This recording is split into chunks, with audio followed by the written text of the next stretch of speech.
Alrighty, welcome back everyone. We just talked about my players I'm watching for the NFL draft. Definitely my favorite prospects out there. A lot of different guys that I didn't have a chance to get to, but overall some great guys out there and definitely some guys to watch this upcoming weekend in the Senior Bowl. But let's get into my way too early 2025 superlatives. I've been thinking about this over the last couple of days, kind of who I think is the best at different positions, who I think is the best offensive, defensive player, all that different type of stuff. I want to jump into really quickly as we get into the 2025 talk. There's a million different things to unpack over the next little bit, and we will get to it all, but I do think there is certain things that kind of just want to talk about in grandiose respect. I want to talk about who I think the best quarterback is going into the 2025 season, maybe a sleeper of the year, maybe a head coach that needs to take a big leap, and all that different type of stuff. And we'll go ahead and jump in and we'll do the quarterback first. I do think Cade Klubnik is the best quarterback in the country going into 2025. I think he's the most dangerous, the most complete guy, and I think he's a guy that has all the veteran need that you could possibly want. And I think he's someone that, especially going into his third year in the offense with Garrett Riley, has the ability to do some really special things. His running ability is one of the more underrated parts of really any quarterback's game in the country. He's a very, very capable runner, a guy that can absolutely utilize that to his advantage. And when you're back there trying to deal with all the different stuff that Garrett Riley can throw at you, in the pass game, he's more than happy to tuck the ball away, go for 20 yards, get that first down, and continue on down the field. So I think he's a guy where you look around the country, you have Garrett Nussmeier, you have a ton of other guys that are remarkably talented. I think the combination of the mobility that he does have that some other guys don't, the veteran leadership that he has that some other don't, and the ability for him to make a number of plays with his arm that some others definitely do struggle with around the country, I think that gives him a little bit of an advantage. The improvement has been relatively steady since he's been able to get Garrett Riley by his side, and I think it's going to be a little bit better next year. He does have to work on the consistency and make sure that he's making all the right reads, making all the right throws at the right times, but I do think he's a guy that can absolutely take that big next step, and he's absolutely someone that I look forward into 2025 and say there's very few guys that I would take right over Cade Klubnik right about now. Then you got Jeremiah Smith, the best offensive player in the country as far as I'm concerned, a true freak of nature, and a guy that we'd be talking about as the number one overall pick right now in the NFL draft if he didn't have to come back to college, but he does. We get him for at least 2 more years, which sounds insane to say, but that's the reality of the situation. He's the biggest security blanket that I've ever seen. I'll be totally honest. Now, I thought Marvin Harrison was ridiculous in the ultimate just throw it down there and he'll be there type of guy. Jeremiah Smith is different in every sense of the word, and that's not to take anything away from what Marvin Harrison was, but there are certain things that this kid can do that I've just never seen, and it's really one of those things where we make the joke all the time of number 4 is down there, just throw it. It is literally that. There's no other way to put it. He is someone that you don't need to know the route. You don't need to know how he's running it. You don't need to know who he's matched up against. You just throw it up and you let him go make a play because to me, he is far and away the best offensive player in the country right now. He's a true freak of nature. I think he's the best player in the country, and he probably would be the best player in the country going into 2026 as well. A true freak of nature and someone that I think if you're looking at the NFL draft right about now, the Titans were talking about generational talents that they would draft.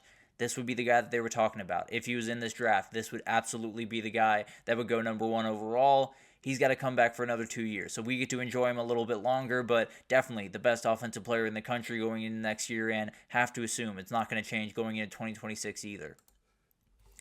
The same guy, or the same team, on the defensive side of the ball, the best defensive player is Caleb Downs from Ohio State. There are a lot of other guys that I could think of here. 2 other guys in particular I thought of, Denai Dennis Sutton and Colin Simmons, 2 guys that I think are right up there in terms of defensive players, but this is the guy setting the pace as far as I'm concerned. He has all the tools you could possibly want. Another guy that we'd be talking about in the top 10 right now if he was draft eligible, but he's got 1 more year to him, so he's definitely going to be a top 10 pick when he comes out next year, and a guy that just is an absolute torpedo in the run game, can do everything you possibly want him to do in the pass game. Maybe does need to get a little bit better in that realm, but is plenty good right about now, and it just looks like there's about 4 of them on the field. I don't fully understand how he makes some of the plays that he did. The play he made against Texas is one of the better ones that I saw the entirety of the year. He's going to be a beast. There's really no other way about that. He's going to be a beast next year in college. He's going to be a beast in the NFL, and he's probably going to be a Hall of Famer. I've never seen a safety with that's that complete, that has that ability, and that is willing to hit people as hard as he is willing to hit people. He's remarkable and definitely a guy that I think we look back in a couple of years, we're saying, is he one of the better defensive players to ever come through Ohio State? The sleeper team of the year in 2025 to me is Kansas State. I think this is a team that you look forward and you say, this year did not go the way that you wanted it to. You kind of push Will Johnson out the door, you usher him out the building, and you move on to the Avery Johnson era, and you fall a little bit short. You were in the conversation down to the end of the season, but you lose that game to Iowa State, fall out of the Big 12 championship, and you're left wondering, did we make the right decision? Now, I tend to believe they did. Now, I fully understand that Will Howard just had a remarkable year and did incredible things. He wouldn't have had that type of year in the Kansas State offense. It's a very different offense. It doesn't have the playmakers that Ohio State has, and it's in a position where he wouldn't have been as good. That's just the reality of that situation. I think they both moved on for the right reasons. But that being said, they were breaking in a new play caller this year, a new quarterback this year, and I think he did have a lot of talent around him. Didn't have the talent that he's going to have this year. I can almost promise you that. So I think Avery Johnson is someone that could really take a big-time leap next year. The passing does need to take a big-time step forward, but it slowly did throughout the year, and I think it definitely could throughout this offseason. And then you look at the team around him, and you have Dylan Edwards, a guy that's fully ready to break out in his junior year. Definitely a guy that I think could be really special in the pass-catching game. And then Lincoln Kerr, a guy they got a tight end that is absolutely elite in every sense of the word, a 5-star. I think they're going to be plenty fine. The defense has tons of veteran talent coming back. I think they can make a nice run in 2025. I don't know how deep that goes. I don't know if it's just to the CFP. I don't know if it's past the first round, whatever that looks like. But definitely a team that I look at right now. I think a lot of people are starting to sell their stock on them. I'm going to buy a little bit of it. I think the Wildcats will be plenty good in 2025 and might just be that team that wins the Big 12 and gets to the CFP. The head coach that just needs a bounce back is Mike Norvell. I don't think there's any other coach that you could really put here because it was bad. It was bad from start to finish. You lose the game to Georgia Tech and everyone's thinking, okay, maybe it was just the travel, maybe it was a lot of different things that kind of held you down.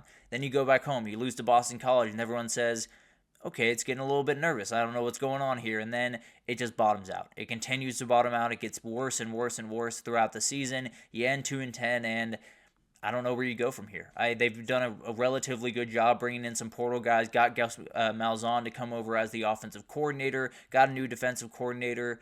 They've done some nice stuff. There's no doubt about that, and I think they will be a better team next year. I don't know what the bounce back has to look like. I think that's the big question here is, what do Florida State fans need to see to feel confident in Mike Norvell going forward? Is it 9 wins? Do you need to bounce all the way back to there? Is it 8 wins? Could 7 wins do the trick and say, okay, at least we bounce back from a really bad year. Now we can really attack it in 2026. I think it's a big question. I don't think Mike Norvell even knows the answer to that. Obviously, he wants to get back to 9-10 wins and be back in the CFP conversation, but let's just say they miss the mark again. Let's just say they go 6-6 or 7 or 5-7 and they say, okay, we're moving on, we're finding a new head coach. Florida and Miami are just going to continue to get past them, are going to continue to recruit at a higher level, are going to continue to win at a higher level and probably beat them in their path to do that. So you're in a position right now, if you're Florida State, where you don't bounce back in 2025, it might take you a little bit of time to bounce back as well, bounce back after that. So it's going to be a really interesting thing to watch. Mike Norvell is coaching for his job in 2026, and I don't know what the moniker is, but I know for a fact he's got to get at least to 8, 7. It's very hard to get an idea, but he's got to definitely improve quite a bit, or he's going to be finding a new job right about now. James Franklin, the guy that needs to deliver the most. There's no doubt about that. The head coach that is looking at it and saying, this is the year, one way or another. Now, it's not to say he won't have a shot at the title ever again, but I don't know if y'all can remember it. I can't remember a time where he had a better roster, a better staff, a better buy-in from the NIL perspective than he has right now. So you're in a position where you're going into 2025. The big question is, can you win those big games? You're as well equipped to win those big games as you ever have been. There's no doubt about that. And you're in a position where you can make all types of moves, make all types of plays and win a couple of those big-time games that you very badly need to win.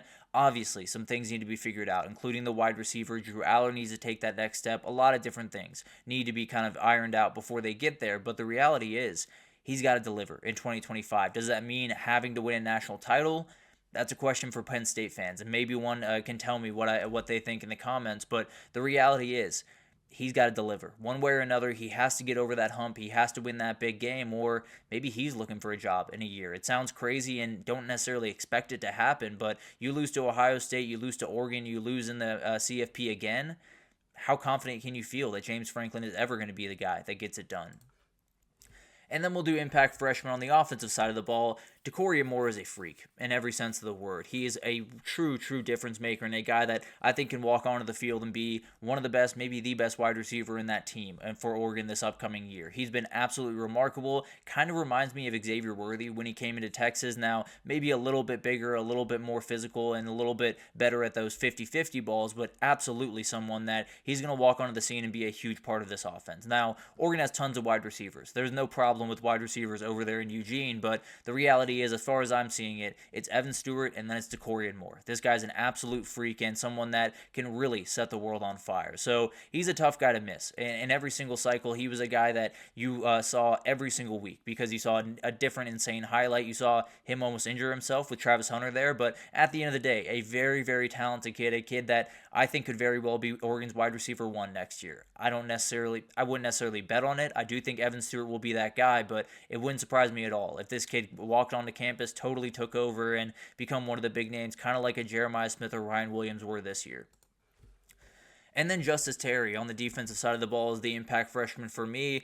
I think he's a guy that just fits the need for Texas right about now. They have a defensive tackles that are walking out the door. They've gotten a little bit of help with Cole Brevard and a couple other guys walking into the team, but I think he's a kid that's just going to be impossible to keep off the field. An absolute freak of nature, a guy that absolutely has the measurables that you need right about now. You give him even a couple of months in the nutrition and working out standpoint from college, he's going to be a freak in every sense of the word. Now, there could be a little bit of time to get him kind of acclimated, get him up to speed, and they have some other guys there. Alex January is going to be a huge player, and a number of other guys, but he's too athletic, he's too physical, he's too much of a difference maker to keep him off the field. I think he's going to be a guy that slowly tapers into the lineup and then maybe becomes one of the better guys in that entire lineup by the end of the year. But there are definitely some other guys that can do some big-time things. You know, Devin Sanchez over at Ohio State, I absolutely love. Dorian Brew at Oregon is going to be incredible.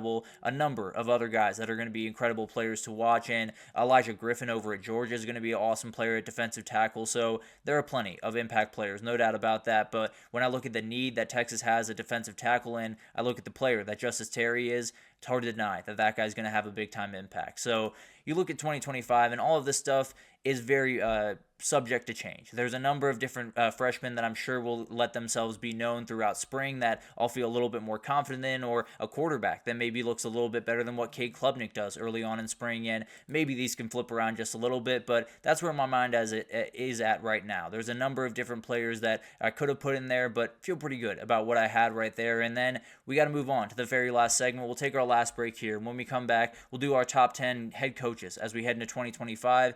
Very tough list to put together, especially at the bottom of this list, but feel pretty good about what I have. I'll break it down right after this, so stick with us.